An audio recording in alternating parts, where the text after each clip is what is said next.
Yoyyaa daawwattoota keenya jalatamoo fi kabajamoo yoyyaa oolmaa bultiini badhaadhaa guyyaan irraa kun kamisa muddee 31 bara 2020 baga jalbultii waggaa haarawaa akka bara 2021 isiniin gahe jecha odeeffannoo kennaa kaasaatii kana qabanne isin biraan gahuu fi kunoo as jirra. Sagantaan kun akka nama biraatiin bahu yoo barbaadanii qoqooda waliin dhugaa isin jecha barbaanna. Odeeffannoo kennaa kaasaatii kana isin biraanii gahuu deemna matootii dureen sa'aatii kana kan irratti xiyyeeffachaa jirru. Waraanni naannoo Tigraay keessattuu geggeeffamaa jiru ammallee hammaatee itti fufee jedhamee jira. Warri gargaarsaa kaampii baqattoota Eertiraa naannoo Tigraay keessattuu ejjeefamaniin odeeffannoo biraatii mootummaan Misri chargé d'affaires yookaan immoo hojjetaa embaasii Itoophiyaa ka magaalaa Alqaahiraa jiru yaamee jira jedhame. Maaliif yaame? Odeeffannoo isin biraanii kennutu jira. Biltsiginaa Amaaraatii fi Oromiyaa jidduutti ammallee rakkoon dhalatte. Sababii rakkoo kana maali isin biraan gahuu deemna? Paartiin Gamtaa Dimokiraatawaa Oromoo yookaan kan maqaan Ingiliishiin ittiin beekamu Odaa jedhamu murtii boordiin filannoo Itoophiyaa dabarsee balaaleffatee jira. Murtiin dabarse kun maali? Odeeffannoo kana isin biraanii gahuu deemna.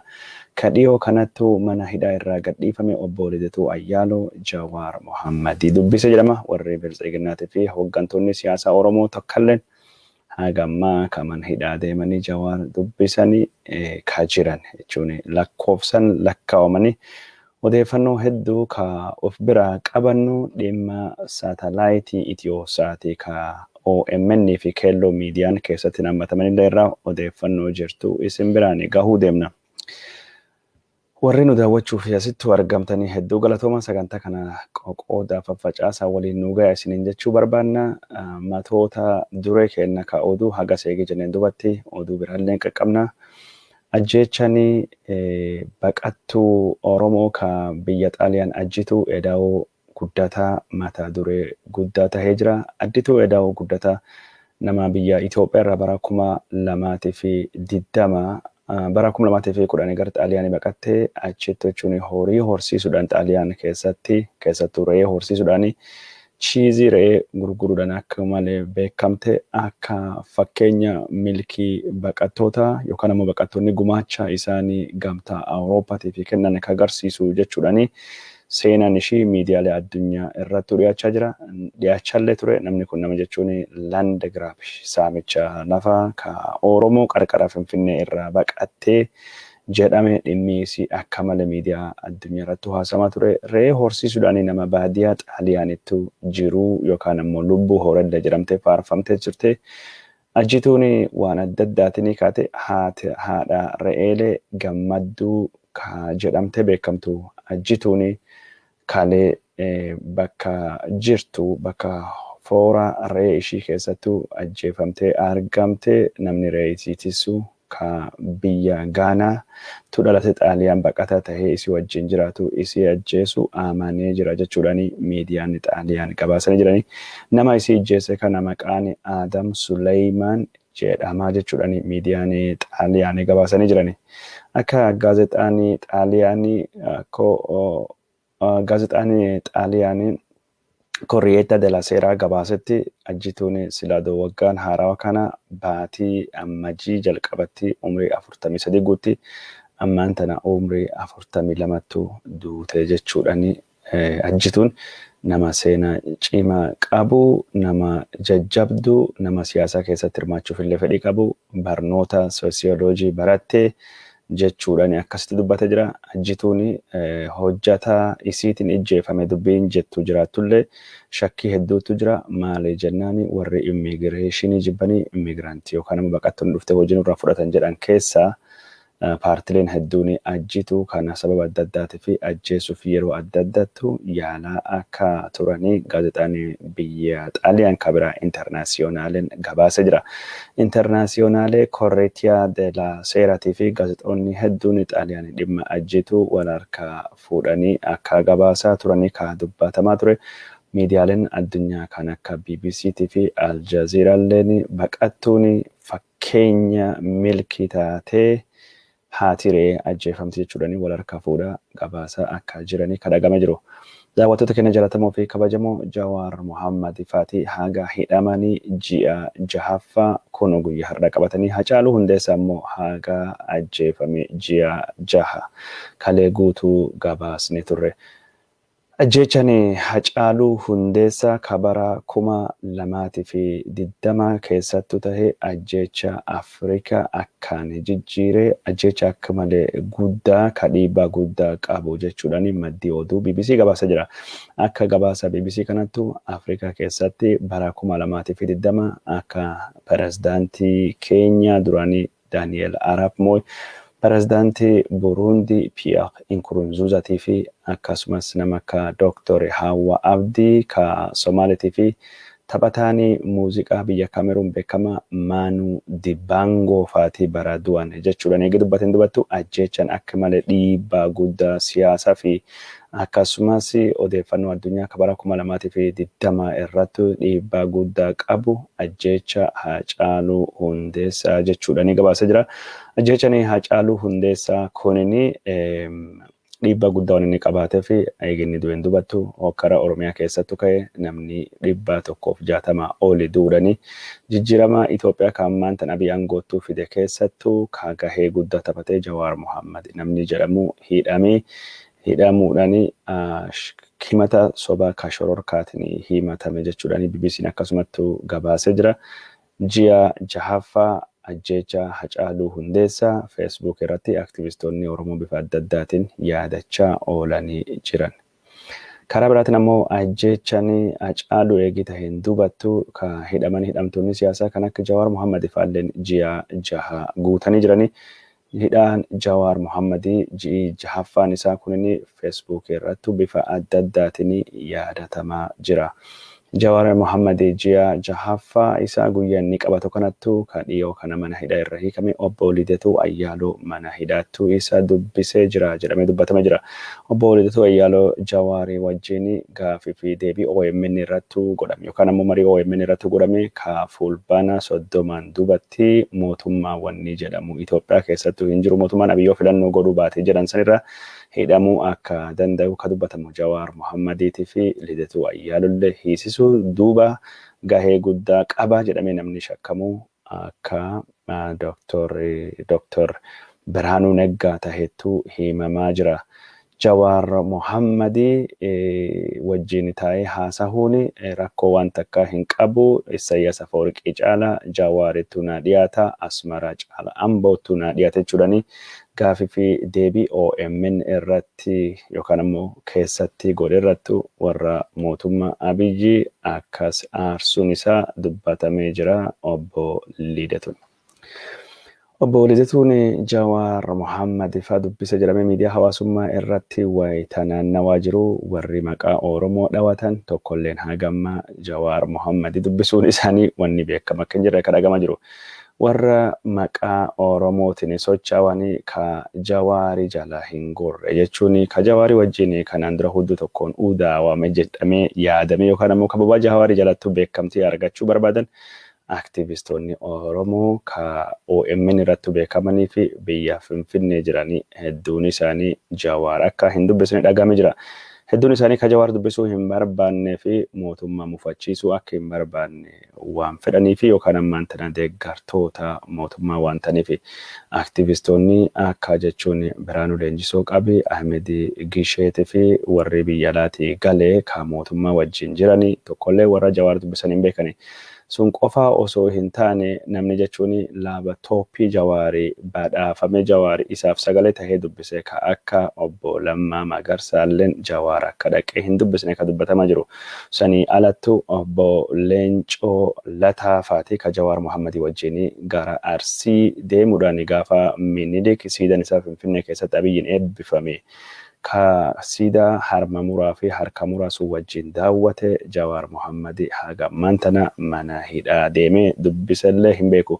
Hoggantoonni OPDO keessa namni Jawaar Mohammadii kanaan dura faarsaa turanillee tokkolleen ka Jawaar Mohammadii bira deeman akka hin jirre kadhagame. Hojjata OPDO keessa nama tokkottu dhimma haasawaa tokkoo fi Jawaar Mohammadii bira deeme sunillee Jawaar Mohammadii akka waliin dubbachuu hin barbaadanii dubbatamee jira. Dhimma marii yoo taate bifa iftoomina qabu malee maggaarraja duubadhaan yookaan ammoo golle duuba waan ta'u hin fudhadhu jedhee akka deebise kadhagame. Suni alatti warri jechuun paartilee hoggantoota hogganan jedhaman warri paartii KFO'tii fi paartii ABO'lleen keessa jiran hedduun isaanii mana hidhaa deemanii Jawaar Mohammadii dubbisuun akka sodaatametti dubbatamaa jira. Warri jechuun Jawaar Mohammadii dubbii sodaatan keessa sodaatan sun ammoo sodaa warra namaa galu hojjettoota OMN duraanii hedduun isaanii odoo dubbisuullee barbaadanii Jawaar Mohammadii deemanii dubbisuun sodaa guddaa qaba. Maal jennaan hedduu warra mootummaan barbaadaa waan jiruufi bakka Jawaar Mohammadii kayyoo dubbifan saaxilamuu waan danda'aniif akka isaan dhufanii isa dubbisanii inni nu hin barbaadu jedhametu jira. Suni alatti warri hoggantoota falmitoota jedhaman deemanii Jawaar Mohammadii dubbisuun warra akka dubbisaa hin jirre ka beekamaa jiru. Daawwattoota keenya jaalatamoo fi kabajamoo hidhamuu Jawaar Mohammadii ji'a 6 guutuun isaa maal isanitti fakkaata yaada keessan jechuun odeeffannoo waan isinitti dhagahame asumaan nu barreessaa isiniin jechuu barbaanna. Odeeffannoon keenya ka isin biraan gayaa jirru itti fufee jira. Paartiin Odaa maqaa Ingilishii gabaa jedhaan beekamu yookaan ammoo gamtaan Dimokiraatawaa Oromoo ka obbo Sultaan Qaasim Gannaa hogganu. Boordiin filannoo haqamuun isaa akka mormii kaasee ka dubbataa jiru. Paartiin kun ibsa baasanii murtiin boordiin filannoo isaan haqee sirrii miti yookaan ammoo dogongora jedhe jira. Paartileen keenya ulaagaa paartii tokkoo fi barbaachisu hundayyuu guutatee jira. Haa ta'uuti malee boordiin filannoo Itoophiyaa paartilee ulaagaalee guutachuu hin dandeenye jechuudhaan filannoo bara 2021 karoorfame keessa nu baasee jira jechuudhaan ka dubbate Oromoo Democratic Alliance Odaan kunini murtiin boordiin filannoo Itoophiyaa godhe ka isaan hin quubsine yookaan ammoo isaan hin gammachiisin ta'uu dubbachuudhaan boordiin kunini murtii kana akkaataa ittiin murteesse loogii irraa walaba ta'uu isaa nu haa mirkaneessuti. Ragaalee fi marii wayitaa waan kana murteessuuf godhamee ifa nu haa godhuti. Akkasumas xalayaadhaaf yookaan ammoo karaalee qunnamtii adda addaatiin ulaagaalee guutaa isiniin jennee nu guutu dadhabne kanallee nu haa beeksisu jechuudhaan dubbate jira. Paartiin kunini akka murannoo isaa yookaan ammoo murtii isaa keessa deebi'ee laalee gamtaan Dimokiraatawaa Oromoo haqamuu irraa dandamatamu jechuun gaafate jira. Ragaan bulchiinsaa fi ganda aanaa irraa argamu kan loogiin shakkamu taahuu qaba jechuudhaan dubbatame jira. Yeroo ammaan kana waa takkatti dubbatamaa jira. Paartiin kunini ulaagaaleen guutuu qaban jedhee mootummaan yookaan boordiin filannoo laf kaa'e keessaa tokkini miseensota paartiitii fi warra galmaayan nama 10,000 ka barbaachisu warra galmaayan kana boordiin filannoo Itoophiyaa waajjiraalee isaa ka godina wajjin ta'e itti bilbila. Waajjira godina wajjin ta'e itti bilbilee nama jechuun maqaa fi mallattoon isaatii fi telefoonii isaa deeggara paartii ABO yookaan paartii KFO yookaan ammoo paartii ADO jedhaman itti bilbilanii abbo lakkoofsi kan kee deeggara jedhamtee barreeffamtee jirta ni deeggartaa jedhamanii gaafataman. Yoo gaafataman namni tokkollee yeroo ammaan kana an deeggara paartii ABO jechuun barbaadin sodaata hidhama. An deeggara paartii kafaa'oo jechuun barbaade ni sodaata. Andee gara paartii gamtaa dimokiraatawaa Oromoo jechuun ammaan kan hin sodaata. Namni biltsiginnaa malee wanni bira hunduu nam hiisisaa waan jedhuu fi namni afaan guutatee an paartii kana deeggara jedhu jiru. Namni hedduun kan itti bilbilama akka sodaataa jiru kunin odeeffannoo kenna ka biyyirra dhagayaa jirru. Paartii kana ulaagaan isaan ittiin nama paartii kana jechuun ittiin dabarsanii warra miseensota yookaan deeggartoota jedhaman keessa harka 35 oli yoo sirri tahee paartiin kun jechuun seera qabeessa tahee ulaagaa guutamee filannoof akka inni qophaa'u yookaan ammoo akka inni dhaabbatu ka boordini filannoo Itoophiyaa gabaase jechuun wanni jira akka kana paartiin kun kanattu jira. Hoogganaa fi hundeessaa paartii kana obbo Sulxaanii Qaasim Gannaa wajjin akka dubbannetti paartiin keessan kunin haqamuun isaa miira akkamittu sittu dhagaham jedhee wayitaa gaafadhe dallansuu guddaatti nutti dhagahama. Murtiin kunin murtii hin eegine waan nu yaadne hedduu ka duubattu deebisaa jiruu fi jijjiiramii Itoophiyaan abdattee hagame tokko mucucaata akka tahee fi abdii kutachiisa akka tahee agarsiisa jechuudha natti jira. Yoo paartii keessan jechuun haqamuu irra dandamachuu hin dandeenye yookaan ammoo yoo waraqaan isinii kenname beekamtii kan deebitan argan maal godhuu deemtan jedhee kan gaafadhee fi falaa jiru ka seeraa hundayyuu mana murtii dabalatee falmii goonuudhaan maqaa paartii kana deeffachuu fi ulaagaalee jedhamu kana guutachuu fi qophoofnee jiran jira. Yoo paartii keessan kana jechuun falmii kana ka mana seeraa hundayyuu ka mana murtii gootanii milkaa'uu dadhabdanii paartilee Oromoo ka seeraan socho'uuf jechuun ammaan tanatti jechuun ulaagaa guutatamu jedhamu kan akka ABO'tii fi KFO'tti dabalamuu fi yaada qabdanii jedhee kan gaafadhe sunilleen akka filannootu waan jira jechuudha ni dubbata jira. Haa ta'uuti malee paartii KFO yookaan ammoo paartii ABO'tu dabalamanii ammaan tana socho'uun hagam tokko akka jechuun nama baasin beekamu maal jennaan paartilee lamaan kun haala ammaan tan jiruun filannoo Itoophiyaa keessatti dorgomuun rakkisaadha jechuudhaani ibsa baasuun warra ni yaadatan. Odeffannoon keenya ka isin biraanii gayaa jirru akkuma itti fufettu jira daawwattoota keenya jaallatamoo fi kabajamoo ammoo boorduma filannoo irratti waan isaan dabarsan takka lama haasofnuti. Boordini filannoo Itoophiyaa maappii yookaan ammoo kaartaa filannoo ka bara kanaati fi galmeelee filannootii fi naannoo filannoo ka bara kanaa baasee jira. Bu'uuruma kanaan naannoon jechuun Tigraay godinii akka Iraabaa Zoba Tigraay yookaan ammoo godinii Tigraay lixaatii fi Dabbaa Zoba Tigraay godinii Tigraay kibbaa jechuun Tigraay kibbaa jechuun raayyaa hajannuuti Tigraay lixaa jechuun Walqaayitii fi Tsagadee fi Setit Humaraan naannoo keessa jirtu kana naannoo filannoo Tigraay jalattuu galmeessa jira. Kunin Biltsiginnaa Amaaraa akka malee dallansiisu jira. Naannoon Tigraay irraa muuramte jechuudhaan yookaan ammoo Tigraay jala bilisa baate kunin naannoo Amaaraa keessattuu caasa Amaaraa jalattuu akka gurmoofte fi hoggansa naannoo kana warri Amaaraa akka muudee gabaasuun kennan yaadatama. Bifuma kanaan filannoo dhufuu keessatti naannoon kun akka naannoo filannoo Amaaraa jalattuu beekamtii argattuu fi filannoo naannoo sanattu ka to'atu bulchiinsi naannoo Amaaraa boordii filannoo wajjin ta'ee akka godhamu ka barbaadame.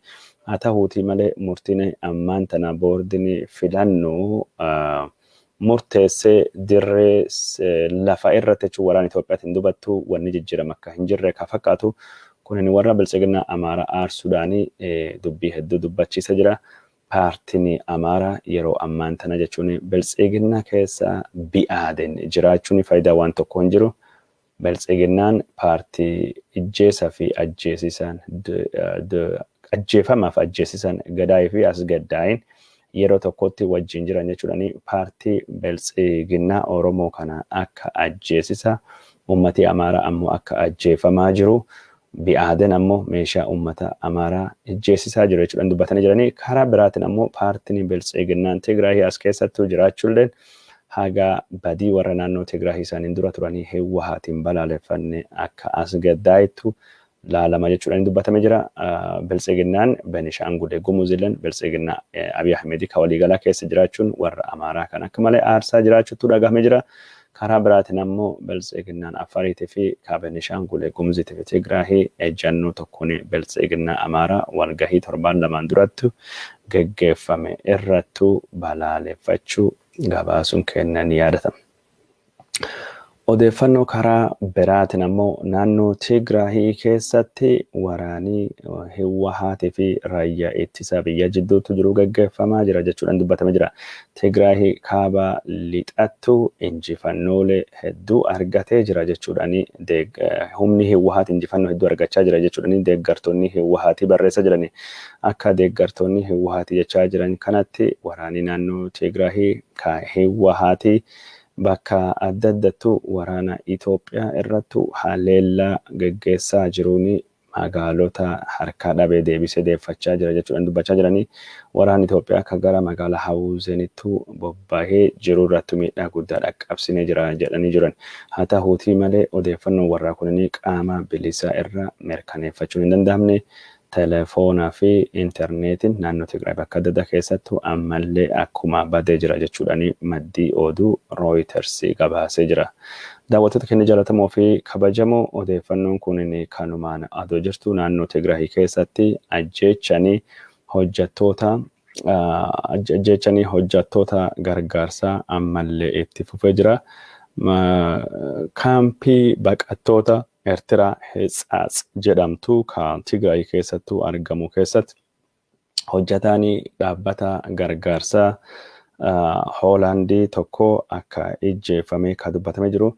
Lakkoofsa gargaarsaa namni lakkoofsa hojjettoonni gargaarsaa kan ijjeefaman waliigalattuu 5 akka ta'anii kadhagamaa jiru.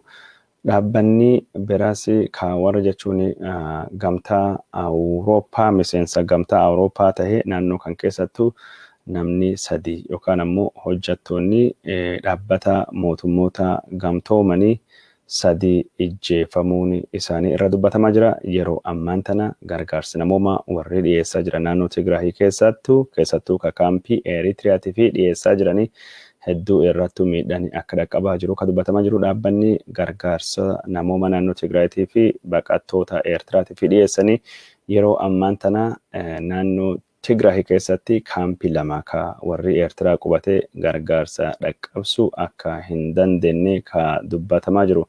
Walumaa galatti lakkoofsi jechuun hojjettoota gargaarsaa kan naannoo Tigraahii keessattuu ajjeefaman 8 akka dhaqqabee ka dubbatamaa jiru. Odeeffannoo kennaa isin biraan gahuun akkuma itti fufettuu jira. Naannoo Tigraay keessatti waraanii geggeeffamaa jiru gargaarsi namoomaa dhaqqabsuu ammallee akka malee rakkisa jechuudhaan dhaabbanni mirgoota daa'immanii fi dhaabbatan kan mootummoota gamtoomanii UNICEF odeeffannoo baasaa jira. UNICEF ammallee gargaarsa baqattoota Eertiraatii fi akkasumas daa'imman Tigraayitii fi dhiyeessuun akka malee rakkisa jechuudhaan dubbatamee jira.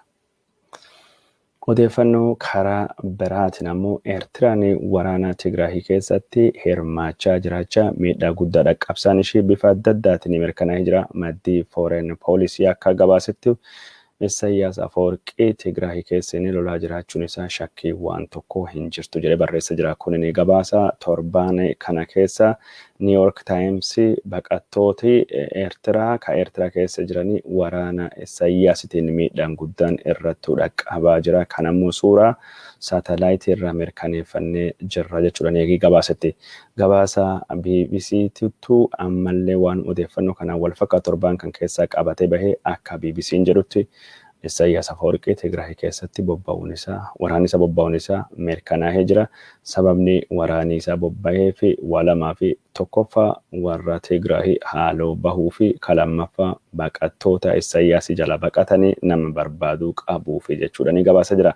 Isaayyaas Afeworqii naannoo Tigraahii keessatti waraana geggeessaa jiruun badii guddaa dhaqqabsaa jira. Jechuudhaan xiinxalaan dhimma gaafa Afrikaa irratti beekamsa guddaa qabaa jedhamee yaadamu Professor Alex Duwal xiinxala isaa bal'aa torbaan darbe keessa dhiyeessuun isaa gabaasne turre. Alex Duwal qofa osoo hin taane Professoriin nagayaa fi araara gaafa Afrikaa qoratu Sheetel Trumvoll Professoriin biyya Norweehii gaafa Afrikaa ammaan tana ka gaaga'aa jiru Isaayyaas Afeworqii jechuudhaan ayyaana Kirismaasii darbeetii fi kennaan Afrikaa barbaadu Isaayyaas Afoorqii naannoo Tigraahii keessaa bahuudhani Itoophiyaa fi Eertiraan walittuu deebi'anii araara jalqabanii Tigraahii fi Itoophiyaan sabaa fi sablammiin hunduu marii adoo jalqabanii gaafa Afrikaa keessattuu nagaa bu'e. Kunini anaa fi kennaa guddaa Kirismaasii uummata Itoophiyaatiifis kennaa guddaa Kirismaas jechuudhaan dubbachuun isaa dhagahamee jira. Karaa biraatiin ammoo dippiloomaatini mootummaa Ameerikaa ka duraanii ka araara London ka bara 1991 mootummaan dargii aangoo gadhiisee Hiwwahaati Ihaadig aangoo qabatee hogganuun isaa himamu Herman Cohen mootummaan Abiy Ahmed Hiwwahaati dargiin waggaa 18 ittiin lolee mo'achuu dadhabee torbaanota keessattuu ammaan tana ni mo'adha yookaan ammoo waan mangistuun dadhabe bakkaan gayaa jechuun dogongor jechuudhaan rakkoolee Itoophiyaa walxaxxuu jirtuu furuu fi karaan jiru marii qofaa jechuudhaan dubbachuun isaa karaa tiwiiteriitiin addeeffamee jira.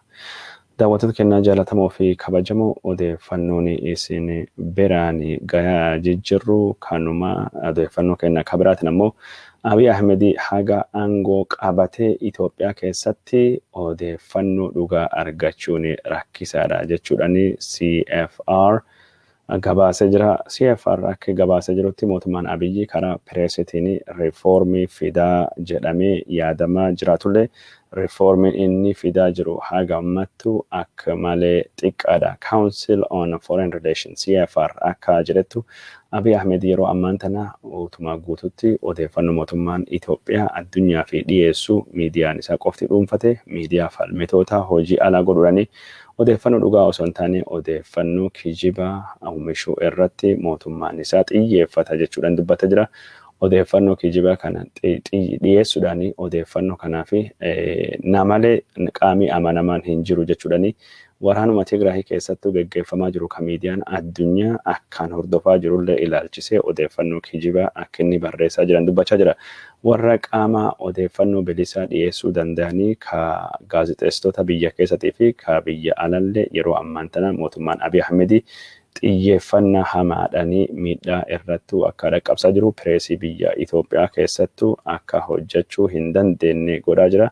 Abiy Ahmed yeroo ammaan tana walaabummaa ofiin of ibsuu yookaan ammoo freedom of speech irrattu mootummaan isaa akka malee dhiibbaa guddaa godhaa jira. Amanamummaan isaa sadarkaa addunyaatti akka malee gabbu'ee jira jechuudhaan akkasittu gabaafamaa jira. Daawwattoota keenya jaalatamoo fi kabajamoo odeeffannoon keenya kan isin biraan gayaa jirru akkuma itti fufettuu jira.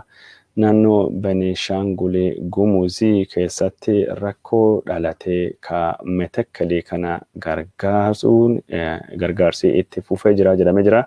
Wayita uummata Amaaraa kan naannoo Benishaangul keessa buqqee bulchiinsi Finfinnee ministeerii galii Itoophiyaa Kalaaqoo Ayyaaloo fi waajjiraalee mootummaa gargaarsaa kennaa jiran kanatti uummati Gumuzii kan naannoo Amaaraa irra buqqa'ee fi uummati Gumuzii kan godina Metekkelii keessa buqqa'ee gargaarsa argachaa hin jiran jechuudhaan aktivistoonni naannoo Benishaangul gabaasaa jirani.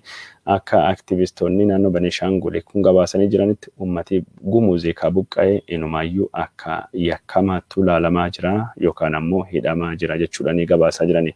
Karaa biraatiin ammoo godina Metekkelii keessatti namoonni 3,100 oli hidhamanii jirani. Namoonni 3,100 oli kan hidhaman kun hundinuyyuu baay'inni isaanii yookaan hundi isaanii Oromoo akka ta'e kan himamaa jiru. Sababii isaan ittiin himatamanii deeggartoota ABO 5 yookaan ammoo jechuun haftee warra Hiwwahaati yookaan juntaa sigibgibii jechuudhaan akka himachaa jiranii kan dhagame jiru. Namoota hidhaman keessa abbaan gadaa godina Metekkelii yookaan ammoo abbaan gadaa Maccaa kan naannoo kanallee akka argamu kan dhagame jiru. Yeroo ammaan tana Oromoo taatee afaan Oromoo dubbattee Oromummaa quuqaa qabaattee jennaan ABO 5 jechuudhaan mootummaan kun namidha. Benishaangul Gumuz godina Metekkelii keessattuu ajjeechaa fi hidhaan Oromoo irrattuu gaggeeffamaa jiru. Qaama hidhaa fi ajjeechaa Wallaggaa lixaatii fi qeellam Wallaggaa irratti maqaa ABO balleessuutiin godhamaa jiru jechuudhaan akkasittuu gabaafamaa jira. Daawwattoota keenya jaalatamoo fi kabajamoo odeeffannoon keenya kan isin biraan gahuutu jirru itti fufee jira. Odeeffannoo itti aantu keessanii dhimma jechuun Itiyoosaati. ka OMN fi keelloo miidiyaa keessattuu hin hammatamin odeeffannoo sunillee isin biraan gahuu deemna. Odeeffannoo biraatiin ammoo waan Itoophiyaatii fi Suudaanii daangaa Suudaan irratti ta'uu deemullee isin biraan gahuu deemna. Odeeffannoolee biraallee qaqqabna. Mee amma ka jalqaba Itoophiyaa fi Suudaanii dubbii warraa ammaan tanallee hammaachaa akka jirtuuttu dhagayamaa jira. Maaltu dubbii kana hammeessaa jira kaa jedhu takka lama dubbannuti. Suudaan lafa wal falmaa jirru ka Itoophiyaatii fi daangaa Suudaan irra jiranii hedduu isaanii qabannee jirra jechuudhaanii dubbatamee jira. Karaa biraatiin ammoo obsii mootummaa Itoophiyaa daangaa qaba. Suudaan lafa qabatte kayyoo gad dhiistee hin baane taanan mootummaan Itoophiyaa ofirraa lolee lafisaa bilisoomsee qabata jechuudhaanii dubbii himaanii ministeera haajaa alaa Itoophiyaa obbo Diinaa Muftii gaaffii fi deebii FM 107.8 FM magaalaa Finfinnee argamu tokko irratti dubbachuun isa dhagahame jira. Dubbiin kun mootummaa Suudaan birattuu fudhatama dhabee jira. Mootummaan Suudaan lafa Itoophiyaa kiiloomeetirii takkaa miti taakkuu takka itti dabarree hin qabanne lafii nu qabanne kun lafuma daangaa Suudaanii keessatti mootummaan Itoophiyaa nurra kanaan dura weeraree deeffanne jechuudhaan dubbatanii jiranii. Karaa biraatiin ammoo obbo Diinaa Muftii mootummaa biraa ka dubbii kana oowwisuu barbaadu yookaan ammoo Suudaanii fi Itoophiyaa walitti naquu barbaadutu jira jedhee dubbatee jira. Qaamni kun kam akka tahe addaan hin baasne garuu Reuters akka jedhutu shakkiin qaama kana mootummaa Misrii ta'uu hin oolle jechuudhaan dubbatee jira. Karaa biraatiin ammoo gaaffii fi deebii kan gubbaatti mootummaan Abiy Ahmed ejjannoo isaa yoo dubbatu ambasaaddar Diinaa Muftii dhimma kana dubattu biyya jirtu hedduu ija akka gaarii ija shakkiitiin ilaaluu bira darbee of eeggannoodhaan xiinxalaa tarkaanfii barbaachisaa ta'e fudhachuu fi qophii qabaa jedhee dubbatee jira. Dhimma kana irratti jechuun Diinaa Muftii oduu dubbachaa jiru mootummaa Misrii akka malee qeeqee jedhama. Siyaasa Misrii keessa seenuudhaanii dhimma hidhaa guddichaa laga Abbayyaatii fi walitti bu'iinsa Suudaan wajjin Itoophiyaan qabdu ejjannoo mootummaa Misrii qeequudhaanii siyaasa Misrii keessa seenee haasawa haasa'ee jechuudhaanii dubbatamee jira. Haasani inni dubbate kun maal akka taate maddii oduu Reuters hin gabaasne. Maddii oduu Reuters dhimma kana irratti jechuun hiikoo gaaffii fi deebii Diinaa Muftii FM kan wajjin godhe Aljaziirattu afaan Ingilishittu hiikee jechuudhaanii hiikoo Aljaziiraa kan hiike Aljaziiraanis waliigalattu ambasaaddar Diinaa Muftii dhimma hidhaa guddicha laga Abbayyaatii fi dhimma keessoo siyaasaa Misrii dubbate jechuudhaan alatti dhimmi sun maal akka ta'e hin dubbanne. Garuu Aljaziiraan eegee oduu kana barreessan duubatti wanni kun mootummaa Suudaanii akka mootummaa Misrii akka malee dallansiisee akka Reuters jedhutti mootummaan Suudaanii mootummaan Itoophiyaa dhimma Misrii keessa seenee dubbii marquu yookaan ammoo laaquu hin qabu jechuudhaanii ibsa baasee jira. Ibsi baasuu qofa osoo hin taane dubbii itti gaafatama embaasii Itoophiyaa ka magaalaa Kaayiroo yookaan ammoo magaalaa Alqaahiraa magaalaa guddittii Misrii jiru yaamee jira. Wantiin inni yaamee fi odeeffannoo FM irratti dubbate yookaan ammoo ejjannoo mootummaa Itoophiyaa ta'uu danda'ama kaa jedhamee dubbii himaanii ministeera haajaa alaa Itoophiyaa obbo Diinaa Muftii dubbate irratti ibsa gaafatee jira. Ibsa gaafatee kanaanii ibsi deebiin inni kennuuf maal akka taate hin beekamne garuu yeroo rakkoon akkana dhalattu yeroo mormiin gosa kana dhalattu ambasaaddar yookaan ammoo chargé d'affaires waanuma adda addaatu yaamanii ibsa gaafachuun yookaan ammoo ejjannoo mootummaa ibsachuun waan jiru jechuudhaanii dubbatee jira. Reuters akka odeeffannoo Reuters karaa biraatiin ammoo rakkoon daangaa Itoophiyaatii fi Suudaanii gara Misrii dhufaa jirti. Misriin gara waraan kanatti dabalamuu dandeetti jechuudhaanii dubbatee jira. Karaa biraatiin ammoo rakkoon dhimmi Tigraay irraa jalqabee gara daangaa Suudaaniitii fi Itoophiyaatti darbe ammaan tan ammoo dhimmi kun gara Misriileetti deemuudhaanii Misriileen dhimma kan keessattuu dabalamaa jirti jechuudhaanii yoo waraanii Itoophiyaatii fi Suudaan jidduutti banamtaanan Misriin Itoophiyaa wajjin dhaabbachuu Misriin jechuun dhiifama Suudaan wajjin dhaabbachuu akka dandeettu dubbatamee jira. Keessattuu mootummaa Misrii ka aarsee akka jechuun gabaasalee miidiyaa Arabaatiin Eertiraan miseensi biyyi liigii Arabaa yookaan ammoo gurmuu Arabaa Itoophiyaa wajjin dhaabbachuudhaan karaa Hajar yookaan ammoo karaa Humaraatiin Eertiraa irrattu Suudaan irrattu waraana banuun isii akka malee dallansuu guddaa uumee jira.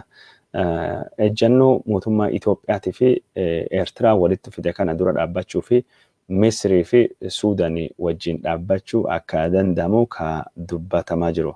Karaa biraatiin ammoo mootummaan Itoophiyaa qaama sadaffaatti dhimma kanarra bu'aa buufachuu barbaada. Itoophiyaa fi Suudaan walitti naqaa jira jedhee dubbatee jira. Dubbii kana qaama sadaffaa jechuu malee mootummaan Itoophiyaa afaan guutatee Misriitu duba jira jedhee dubbatamee yookaan dubbatee hin beeku. Misriin yeroo ammaan tana Suudaanii waraanaa fi kakaasaa jiraachuun isii ammoo bifa adda addaatiin mul'achaa jira. Torbaan kan keessatti mootummaan Misriitii fi mootummaan Suudaanii waliigaltee takka irra dhaqqabanii jiranii. Waliigalteen kun Suudaanii fi Misriin hariiroo nageenya irratti hojjechuu yookaan ammoo tasgabbii biyyoota lamaaniitii fi dhimma hidha guddicha laga Abbayyaa irratti hojjechuu qofa osoo hin taane Misrii fi Suudaanii karaa jechuun dinagdeetiidhaan tarkaanfii walitti fidu fudhatanii kooriidarii daldalaa ka Suudaanii fi Misrii uumanii jiranii. Kooriidariin kun jechuun bakka daldalli bilisaa biyyoota lamaan kan keessattuu geggeeffamu. Waliigalteedha kanaanii akka jechuun Suudaanii dinagdee Misrii irraa fayyadamtuu fi turizimii fi wantoota adda addaa irraa akka fayyadamtu haalli ni mijata. Keessattuu yeroo ammaan tana Suudaan akka balbala galaana Misrii akka Suwiis fa'aa itti fayyadamuu dandeettuu fi wanni kun ammoo Suudaanii fi taarifa alattu bilisaanii akka tajaajila argattu godhamaa jira. Kun jechuun waliigaltee Suudaanii fi Itoophiyaan kooriidarii daldala Poort Suudaan Matammaa Gondarii kanaan dura hundeessan kan ammaan tan jechuun walitti bu'iinsi daangaa Itoophiyaatii fi daangaa Suudaan kunin akka hojiirra hin oolle godhe. Itoophiyaan dhiyoo dippiloomaatota isiitu dabalatee ministeera daldalaatii fi akkasumas ministeera jechuun geejjiba Suudaanitti ergitee jirti. Suudaan warri kan ofirra deebistee hin mari'annu jettee dhimmi daangaa murtaa'u malee kun jechuun kooriidarii Gondar Matammaa Gadarii fi walumaa galattu Gallabaat jechuun achi gara jechuun Poort Suudaanii ka deemu ka yaadame sani hojiin sun akka hojiirra hin oolle godha. Mootummaan Misrii Suudaanii nutti isinii jira yoo Itoophiyaa wajjin zoonii daldala bilisaa uumuu hin dandeenye Misrii wajjin zoonii daldala bilisaa uumuu dandeenya.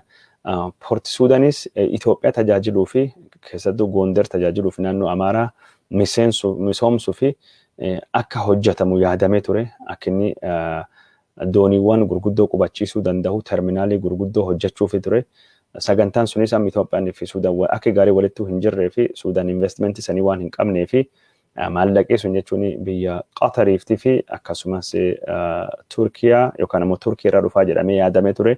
Amma wanni sun waan hin taanee fi Suudaan jechuun investimentii poortii irratti godhuu hin qabdu. Maallaqa qabdu waraanaa fi ofiin ijaaruu irratti fayyadamtee poortiilee jechuun balbala galaanaa Suudaanii Misrii kan akka Sooknaatii fi kan akka jechuun Suwiis bilisaan akka fayyadamtu walii galamee jira.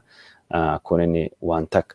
Karaa biraatiin ammoo waraanii Suudaanii yoo Itoophiyaadhaan kan weerarame taate Misriin gargaarsa Itoophiyaatiif dhiyeessuu fi qophii jirti jechuudhaani miidiyaaleen Arabaa gabaasaa jiranii. Qophii jirti qofaa yoo osoo hin taane yeroo ammaan tana meeshaalee gurguddaa waraanii jechuun waraanii Misrii gara Suudaanitti ergaa jira jechuudhaani gabaafamee jira. Bifuma kanaan jeettileen waraana Suudaanii waraana Misrii gara Suudaanii gara magaalaa akka jechuun Omdurmaaniitii fi magaalaa Kaartumii akka dhufanii qubachaa jiranii kadhagamaa jiru. Waraanii lafoo ka Misriis gara Suudaanii dhufaa jiran jechuudhaani maddeen oduu Arabaa tokko gabaasaa jiranii. Haa ta'uuti malee maddeen oduu gurguddoon addunyaa odeeffannoon kun hagama tokko qabatama jechuudhaani yaalii godhuu fi carraaqullee mootummaan Misrii Suudaan wajjin jira gargaarsa hunda dhiyeessinaa fi biyya obboleetti Misrii jechuudhaan alatti qabatamaan maal akka godhaa jiru wanni mul'ate hin jiru jechuudhaan dubbatamaa jiru. Garuu shaakallii xayyaara ka ji'a tokko magaalaa Kaartumii keessattuu baatii sadaasaa keessatti godhuu warra miidiyaan addunyaa irra dedeebi'ee gabaasaa akka jiru kadhagamaa jiru. dubbiin daangaa Itoophiyaatii fi daangaa Suudaan hammaachaa jirti. Misiriinis gara waraana kanattu dabalamuu akka dandeettu kan dubbatama jiru. Waajirri koominikeeshinii Gondarii lixaa dhimma kana irratti hojjechuun ibsa baasuu isaa isinitti himne turre. Hoogganaan waajjira koominikeeshinii naannoo kanaa akka inni dubbatetti torbaan kan keessatti waraanni Suudaanii meeshaalee fi midhaanii gatiin isaa birrii miiliyoona 25 yookaan ammoo birrii biiliyoona 1 yookaan ammoo miiliyoona doolaarii 25 ol ta'uu barbaadeessee jira jechuudhaan dubbatame jira.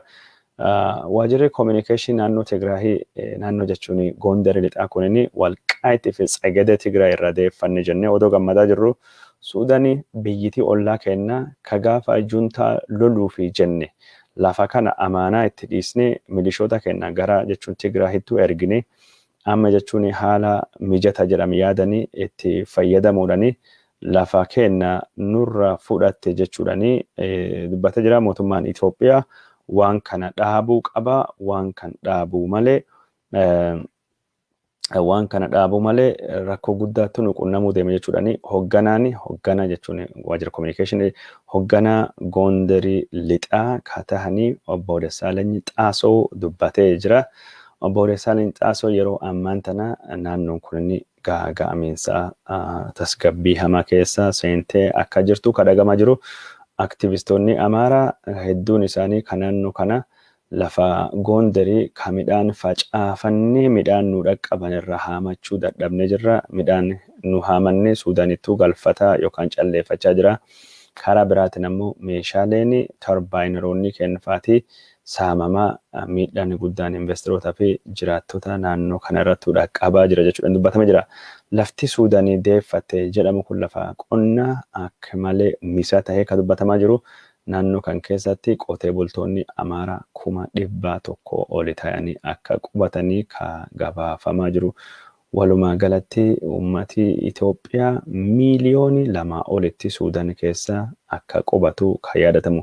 San qofa keessa namni miiliyoonii 1 magaalaa gudditti Suudaanii Khartuum akka jiru ka odeeffannoon addeessitu. Daawwattoota keenya jaallatamoo fi kabajamoo odeeffannoon keenya ka isin biraan gayaa jirru kanuma fakkaata. Odeeffannoon keenya itti fufaa jira. Ibsa jechuun dubbii himaan waajjira ministeera haajaa alaa Itoophiyaa obbo Diinaa Muftii dubbate irrattu ibsa gaafachuu fi yookaan ammoo dubbii sun balaaleffachuu fi mootummaan Misri ministeerri haajaa alaa isii chargé d'affaires embaasii Itoophiyaa ka magaalaa Alqaahiraattu argamu yaame ka jiru mata duree oduu guddooti. Hariiroon jechuun Itoophiyaa fi Suudaanii fi Misri garam deemaa jirti maaltu jira ka jedhu isin biraan gahuu deemna. Odeeffannoo biraatiin ammoo Itoophiyaan dhaabbata tajaajila saatalaayitii kennu ka mataa ofii banachuutu dhagame. Tajaajili saatalaayitii kun Itiyoosaat jedhama. Itiyoosatiin kunini saatalaayitoota warra televezyiinii saatalaayitii irratti dabarsanii ka Itoophiyaa walittu qabee kallattii tokkoon akka dabarsan jechuun diishin yookaan ammoo saatalaayitiin kallattii tokkorra akka dabarfamuu godha. Kan keessaa jechuun OMN fi keelloo miidiyaan ogguramanii jiranii yookaan ammoo OMN fi keelloo miidiyaan hammatamanii hin jiranii. Kunini adeemsa miidiyaa Oromoo sagalee dhabsiisuu yookaan ammoo miidiyaa Oromoo akka uummataan hin baane OMN cufsiisuu jechuudhaani. Sagantaan OMN irratti dhiyaate tokko irratti miseensi boordii OMN obbo Darajjee Hawaasitii fi xiinxalaan OMN irratti dhiyaatu Abdurazaaq Kadir Dubee isaanii dubbatu OMN irratti mul'atee jira. Akka odeeffannoo ammaan tan jirtutti OMN jechuun jaamintaan. OMN jechuun qilleensirra hin ugguramne. OMN ka godhame keelloo miidiyaanis ka godhame Itiyoosaat jechuun dhaabbata saatalaayitii mootummaa Itoophiyaatiif dhiyeessu. Itiyoosaatiin kun waan akka Naayilsaatii faatii yookaan waan akka Yuutelsaatii yookaan waan akka Arabsaatii tajaajila jechuun warra kennu jechuun warra saatalaayitii samiirraa qabutu jira. Warri saatalaayitii irraa qabu kunniin dhaabbattoota adda addaati. Service provideroota jechuun vendorii adda addaatu jira. Sun keessaa Itiyoo-saatiin akkuma Naayil-saatii fa'aa kan jechuudha. Itiyoo-saatiin kunniin chaanaloota Itoophiyaa kan biyya alaa jiranii kan akka jechuun isaatiitii fi miidiyaalee Itoophiyaa hundaayyuu kan maqaa Itoophiyaatiin dhaabbate kan biyya keessa jiru hundaayyuu hammatee jira. OMN fi keelloo miidiyaa hin hammanne. Kun jechuun maal jechuudha? Kun jechuun walam jechuudha. Tokkoffaa saatalaayitiin kun hundinuyyuu kallattii tokko irraa eegee argamu. Itiyoo-saatii irraa eegee argamu. Keelloo miidiyaa fi OMN kallattii biraarrattu argamanii namni Itoophiyaa kan saatalaayitii yookaan diishii qabu filannoo lama godhachuu qaba. Miidiyaalee kan hundaa waliin daawwachuu, miidiyaa Itiyoo-saatii irrattuu jiran yookaan ammoo miidiyaa kan hundaa dhiisee OMN irra keewwachuudha. Durii kallattii tokkoon dhufa. Hundinuyyuu durii Naayil-saatii irra wajjin jiranii yookaan Arab-saatii irra wajjin jiranii yookaan UTL-saatii irra wajjin jiran. Ammaan tan jechuun OMN qofaattu bahee jira. Keelloo miidiyaan qofaattu bahee jira. Filannoon jirtu waan kan hundaayyuu dhabanii Itiyoo-saatii irratti amma chaanalii hedduutu jira. Chaanaloota jechuun bashannansiisoo, kan sirbaa, kan muuziqaa, chaanaloota biyya alaa, chaanaloota ispoortii, chaanaloota oduu, kan nyaataa, kan faashinii, entertainmentii hedduutu jira. Kan oduu. Kan hundaayyuu dhabanii OMN filachuu yookaan ammoo OMN dhiisanii kan filachuudha. Carraa namni OMN ittiin daawwatu akka malee gabbuusaa jechuu xiqqeessa jechuudha. Maal jennaan saatalaayitii namni qabu yeroo hunda rakkoon guddaan tokko jechuun saatalaayitii ol bahanii achi gara mirgaa naa qabee afaan gar kaabaa deebisee gar kibbaa gar lixaa gar bitaa deebisee diishiin man gubbaa jira qorqoorroo gubbaa jira yeroo hedduu diishii kana olii gadi naannessuun akkuma rakkisaadha. Namni jechuun diishii bakka tokko irra keewwatee ka gada fi riimootiidhaan jijjiirachuu barbaada. Amma carraan sun hin jiru. Mootummaan Itoophiyaa miidiyaalee Oromoo lachuu kan jiran saatalaayitii gubbaatti gadaa bilisummaa jedhama. Keelloon kan irratti argamu keelloo kuushii fi bultuma achirratti argama. Kan OMN'dha. Warra lamaanuu keessa hambisee jira yookaan ammoo saatalaayitii irrattu akka hin argamne godhee jira. Karaa sunittu jira carraan OMN daawwatamuu fi qabu yookaan ammoo keelloo miidiyaan daawwatamuu fi qabu kan akka malee ugguru ta'utu dhagama jira. Miidiyaaleen warra naannoo Tigraay illee jechuun carraa jechuun Itiyoo-saatii keessattuu hammatamuu akka hin argatini kan dubbatamaa jiru. Tarreen Itiyoo-saatii kan keessattuu miidiyaan Habashoota ka bulchiinsa Abiyyi qeeqanii ka garilleen akka hin jirre kan dhagamaa jiru. Garuu kaayoon waan kana adda durummaadhaanii miidiyaa sagalee uummata Oromoo tahee OMN fi keelloo miidiyaan akka achirrattuu hin argamne godhuu akka ta'e kan dhagamaa jiru. Dhimma kana walittu qabatee odeeffannoon jiru akka agarsiisutti saatalaayitii Itoophiyaa ka gosa kana Itiyoo-saatii ka jedhamu kana namni irratti hojjechuu jalqabee itti gaafatamaa abbaa taayitaa biroodkaastii Itoophiyaa obbo Zaraay Assegidoom nama jedhamutu ture. Yeroo Oromoo Pirootestii bara 2015 san OMN yeroo jaam godhan yookaan ammoo OMN yeroo cufan saatalaayitiin OMN fi saatalaayitiin Itoophiyaa kan hundinuyyuu chaanalii gosa tokko irra waan wajjin jiranii fi kallattii gosa tokko waan waliin jiraniif saatalaayitota biraallee jaam godhaa turan. Kan akka jechuun saatalaayitota akka Doochee Velee, saatalaayitii akka jechuun chaanaloota akka jechuun BBC fi VOA hundattuu CNN fa'aati hunduu jaam wajjin ta'a ture. Kan mootummaan Itoophiyaallee wajjin jaam ta'a ture. Sun rakkoo sunitti ture. Karaa biraatiin ammoo yeroo sanittuu Zaraay Asgidoomi saatalaayitii waan jedhame kan Itoophiyaa irratti darbe hundaayyuu gam tokkottuu fidanii akka jechuun Itoophiyaa irratti akka Itiyoo-saatiin qofti dabarsu. Akka Itiyoo-saatiin qofti dabarsu godhuu barbaadanii turanii. Itiyoo-saatiin qofti dabarsee warri jechuun UTL-saatii fa'aatii akka Arab-saatii fa'aatii yookaan ammoo kan akka Naayil-saatii fa'aatii Itoophiyaa irratti akka hin dabarsine godhuu barbaadanii turanii. OMN yookas tahee Itiyoo-saatii irratti waan hin jirree fi biyya miidiyaa san gubbaa irratti waan jiruuf Itoophiyaa keessatti dabarfamuu hin danda'u. Itoophiyaa keessatti exclusive raayitii kan qabachuun mirga kan qabu Itiyoo-saatii qofa jedhamee OMN fa'aatii akka Itoophiyaa irratti hin dabarfamne godhamuu fi ture. Haa ta'uutii OMN qofa osoo hin taane yeroo sanitti Itiyoo-saatii yoo isa yaadattan ta'a saatalaayitiin gosa kana jalqabame OBN innis irratti hirmaachuu jaate ture. OBN yeroo sanittu sagalee jijjiiramaa jedhamee miidiyaa Itoophiyaa jalatti buludate Zaraay Asgidoom jalatti buludate. Zaraay Asgidoom kanaa fi qophii afaan Oromoo ka ETV ka cufame akka inni banamu murteesse odoonni bansiisuttu jiru.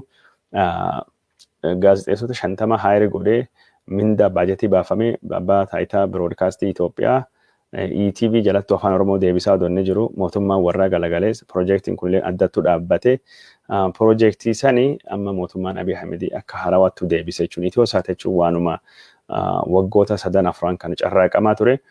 Nama Itiyoosaatii keessattuu hirmaatee kan yeroo sanii eegi jijjiiramee dhufeen dubattuu Abiy Ahmed gorsaa ture kan jechuun OMN fi chaanaloota hedduu waliin walitti hidhata qabu yeroo sanii jijjiiranii odeeffannoo kana waggaa 2 waggaa 3 duratti yeroo sanittuu beenna yeroo jijjiiramee dhufeen dubattuu OMN fi mootummaan faatii gaafa hariiroo cimaa qabanii warri OMN keessa jirullee gariin piroojeektii kana deeggaraa akka turanii kadhagamaa ture yeroo sanitti jechuun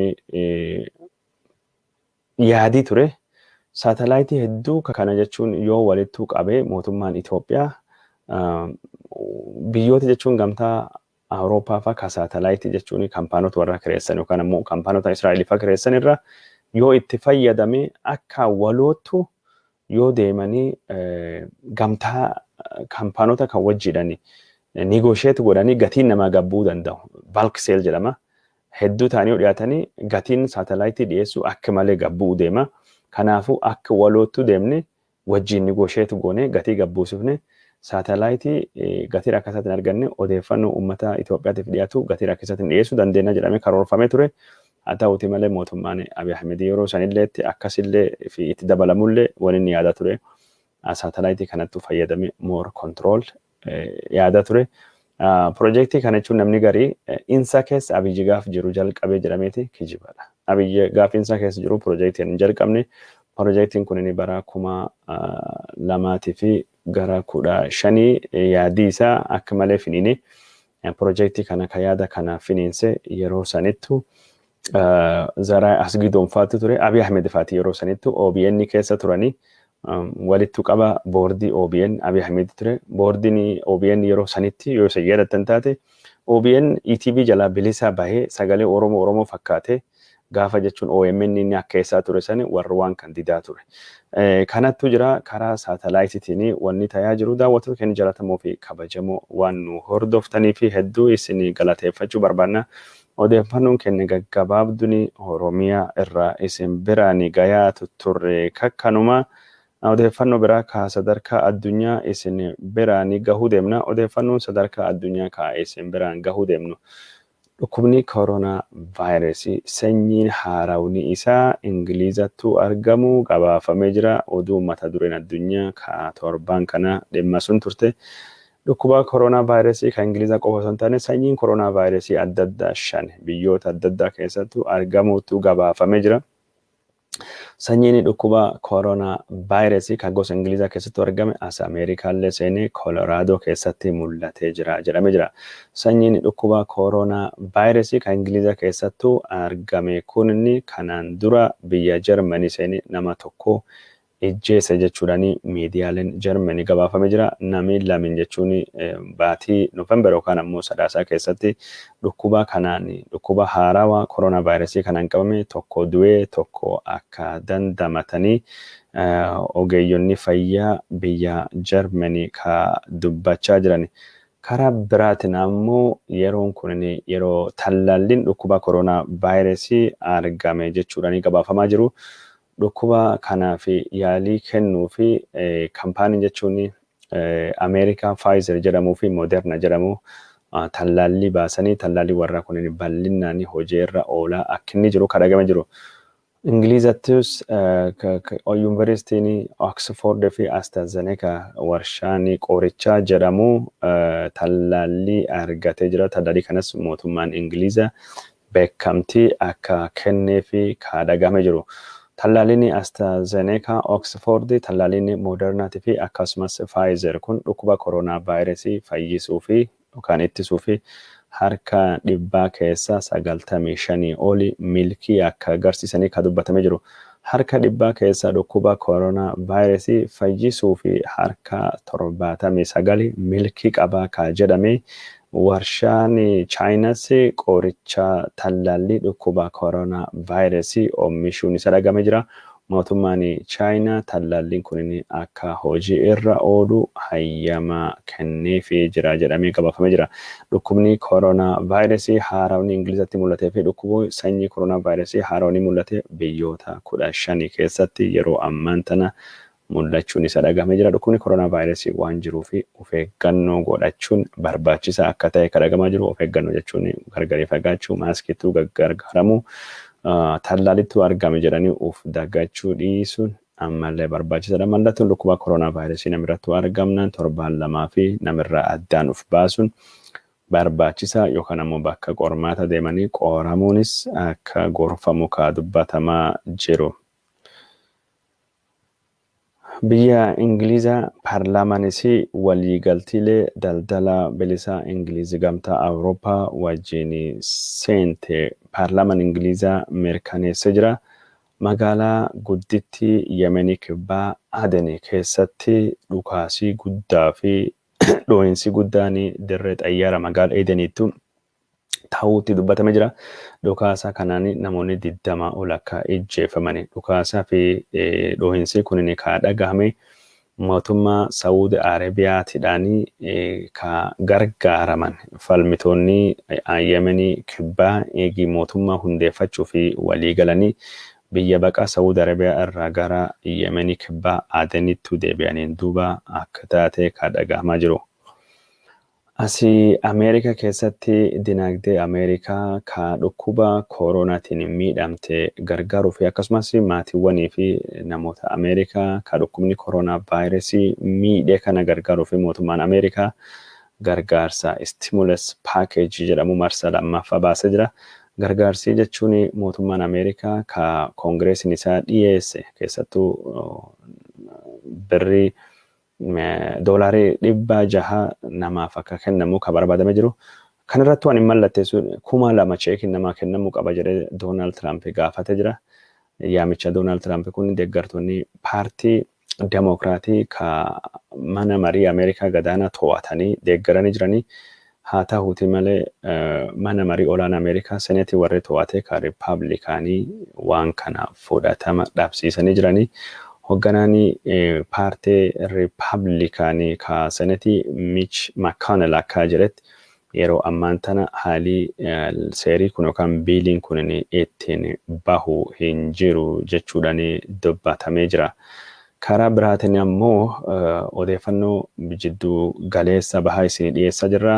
Xayyaarii Ameerikaa gurguddaan boombii buusuu danda'anii biyya jechuun galoo galaana Faarisii ka Ameerikaa fi jechuun Iraan irratti wal dhabaa jiran irraa balalii godhuun isaa dhagahamee jira. Kun jechuun dubbii Iraanii fi Ameerikaa jidduu jirtu akka hammeessuu danda'u kan dubbatamee jira. Mootummaan Iraanii balalii xayyaara Ameerikaa kana dubbii barbaada jechuudhaan dubbatee jira. Hariiroon Ameerikaatii fi Iraan akka malee hammaachaa akka jirtu kan dhagamaa jiru. Keessattuu mootummaan Doonaald Tiraamp waan biyyoota Arabaa dhimma kan irrattu deeggaraa jiruu fi akkasumas mootummaa Israa'el akka malee deeggaraa jiruu fi hariiroo warra kan lamaan akka malee akka hammaate kan dhagamaa jiru. Keessattuu saayintistoota nukuleerii oomishan kan Iraanii hedduu warra ajjeefamuun hoogganaan waraana Iraanii ka Rippaabilikaan gaardii ka jedhamu Suleemaani nama jedhamu magaalaa Baagdaad keessatti bulchiinsi Tiraamp ajjeesisuun kun hundinuu hariiroo biyyoota lamaanii hammeessanii jiranii.